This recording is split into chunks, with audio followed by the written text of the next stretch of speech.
So this week we're continuing our exploration of emotions, emotions that are so commonly gripping us in our lives that can really hijack our life, and looking at how we can really delve deep into them, find the wisdom aspect of them, which is what we're looking to today. So with emotions, when we start to look towards the nature of the emotion. You know, that's not so much about the content. We want to be able to see perceptions that are present, beliefs, views, opinions.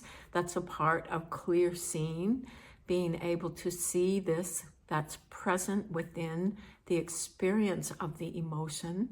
And with that, we also want to be able to see how this emotion that feels so real and solid isn't, that it is impermanent in its nature.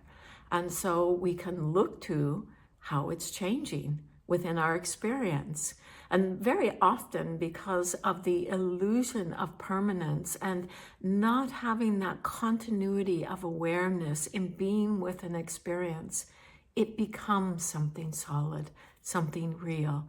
And yet, with the stableness of the awareness that we've been looking to and learning to be with this, we can then begin to see how even something like sadness that maybe feels like it's been with us for a long time, how it is actually changing moment by moment. That, you know, in one moment there might be a great surge of it, and then it lessens, there's a bit of space. And there might even be a moment where it's not even there. And yet, because of not having the stability, we don't recognize that. But so we start to have this stable attention that begins to see how it is impermanent in its nature.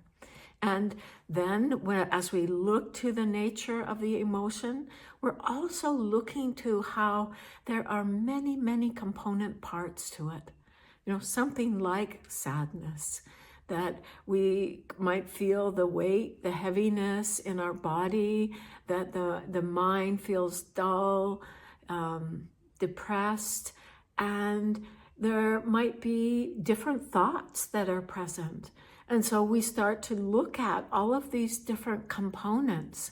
And it may be out of doing that we start to see even more.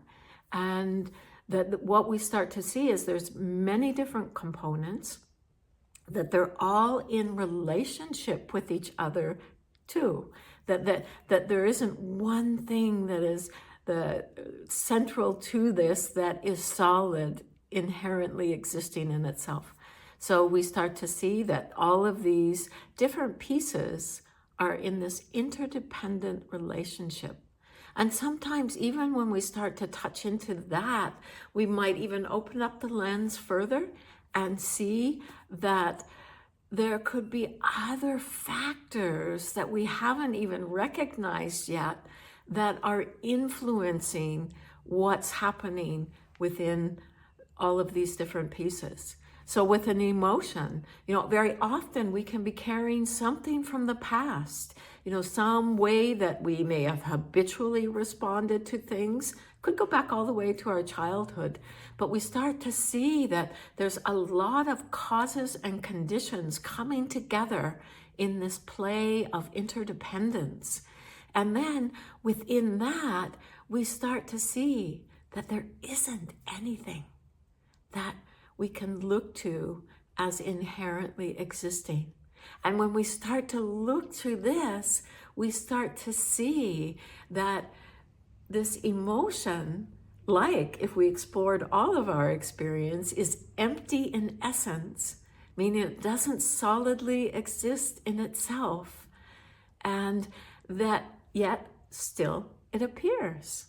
And so, you know, this is huge in the impact it has on our lives.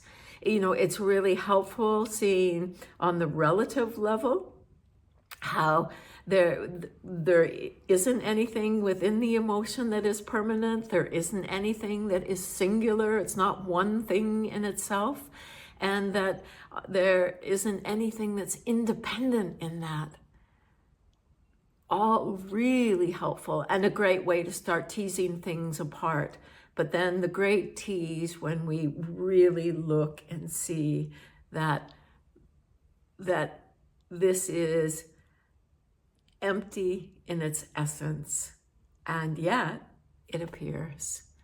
That this just opens us up to be able to allow, these experiences which have their own flavors, they have their own patterns, the way they appear, and yet we aren't confined, defined, fixated on that.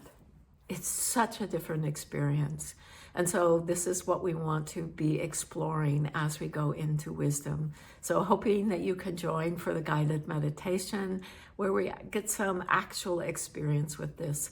It often sounds very conceptual when it's spoken about, and yet as we tease this apart, this is where we begin to see for ourselves more of our true nature, the nature that is with us all the time, that is not tainted by these states, even when they pass through in the sky. So look forward to further exploration here, and thank you.